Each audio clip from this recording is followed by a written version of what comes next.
അമ്പാട്ടെ വല്യമ്പ്രാന്റെ മോനെ പോലീസ് പിടിച്ചെന്ന്. ഏത്? ഹരിമോനെയോ? ഹരിമോനെയല്ല, അതിന്റെ ഇളയതൊന്നില്ലേ, ആ താന്തോന്നിച്ചക്കൻ മഹാദേവൻ. അതിന്റെ സ്വഭാവം അങ്ങനെയല്ലേ? അമ്പാട്ടു കുടുംബത്തെ മൊത്തം പറയിപ്പിക്കാനുണ്ടായ അസുരവിത്തല്ലേ? കവലയിലെ ചർച്ചാവിഷയം മഹിയാണെന്നറിഞ്ഞതും ആരതി പെട്ടെന്ന് തന്നെ വീട്ടിലേക്ക് ഓട്ടി. കൈയിലെ സഞ്ചിയിലുള്ള പലചരക്ക് സാധനങ്ങൾ മാറോട് അടക്കിപ്പിടിച്ചു. അവൾ വേഗത കൂട്ടി. അകത്തേക്ക് ഓട്ടി കയറി. അടുക്കളയിൽ സാധനങ്ങൾ വെച്ചു. അവൾ മുകളിലെ മുറിയിലേക്ക് കയറി. ഇച്ചേച്ചി, മഹിയേട്ടനെ പോലീസ് പിടിച്ചെന്ന്. പുറത്തുനിന്ന് പൂട്ടിയിട്ട മുറിയുടെ വാതിലിൽ തുരുതുരെ കൊട്ടിക്കൊണ്ട് ആരുകിതപ്പടക്കിക്കൊണ്ട് പതിയെ പറഞ്ഞു. അകത്തുനിന്ന് പെണ്ണൊരുത്തി പാഞ്ഞുവന്നു. വാതിലിൽ ചാരി നിന്നു. ആരു പറയുന്നത് കേട്ടതും നിർജീവമായ കണ്ണുകൾ വീണ്ടും നിറഞ്ഞൊഴുകാൻ തുടങ്ങി. എന്നെ ഇവിടുന്നൊന്ന് രക്ഷിക്കാൻ പറ്റുവോ ആരൂട്ടി?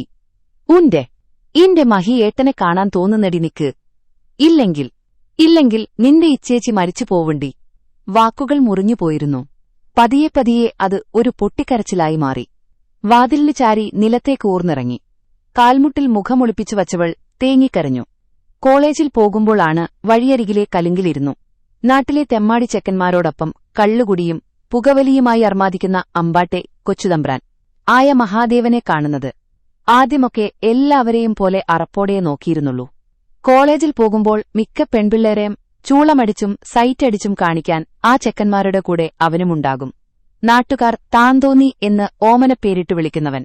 ഒരിക്കൽ കോളേജിൽ നിന്നും വരാൻ വൈകിയിരുന്നു. അച്ഛയെ വിളിച്ചു കിട്ടാതെയായതും പേടിയോടെയാണ് ബസ്സിറങ്ങി നടന്നു. കൂട്ടിന് ആളില്ലാതെ കലുങ്കിനടുത്തുകൂടെ വരാൻ തന്നെ പേടിയാണ്. എങ്കിലും ധൈര്യം സംഭരിച്ചു നടന്നു. ദൂരെ നിന്നെ അവന്റെയും കൂട്ടുകാരുടെയും സംസാരം കേൾക്കാം. പേടിയോടെ ചുരിദാറിന്റെ ഷാളിൽ കൈവിരലുകൾ തിരുത്തുകൊണ്ട് മുന്നോട്ടു നടന്നു. ആഹാ, ഇതാര്? ശേഖരേട്ടന്റെ മോളല്ലേ? ആള് ഇന്നലെ വീട്ടിൽ വന്നു. എന്നെ ഒന്ന് നല്ല നടപ്പ് നടത്താൻ വീട്ടുകാരോട് ഉപദേശിച്ചതേ ഉള്ളൂ. അതിനുള്ള പണി കൊടുക്കണമെന്ന് കരുതിയതാ. ഇപ്പൊ നോക്ക് തേടിയ വള്ളി കാലിൽ ചുറ്റി. ഒരുത്തൻ അതും പറഞ്ഞ് പൊട്ടിച്ചിരിച്ചുകൊണ്ട് അടുത്തേക്ക് വന്നതും ബാക്കിയുള്ളവർ ആ ചിരിയിൽ പങ്കുചേരുന്നതറിഞ്ഞു. കണ്ണുകൾ നിറഞ്ഞൊഴുകാൻ പാകത്തിനായി. ചുറ്റിനും ഇരുട്ട് വ്യാപിക്കാൻ തുടങ്ങിയിരിക്കുന്നു. പേടി കാരണം തല താണുപോയിരുന്നു. കൈയിലെ മദ്യം വായിലേക്ക് കമിഴ്ത്തി ചുണ്ടു തുടച്ചുകൊണ്ട് അവൻ അടുത്തേക്ക് വന്നു.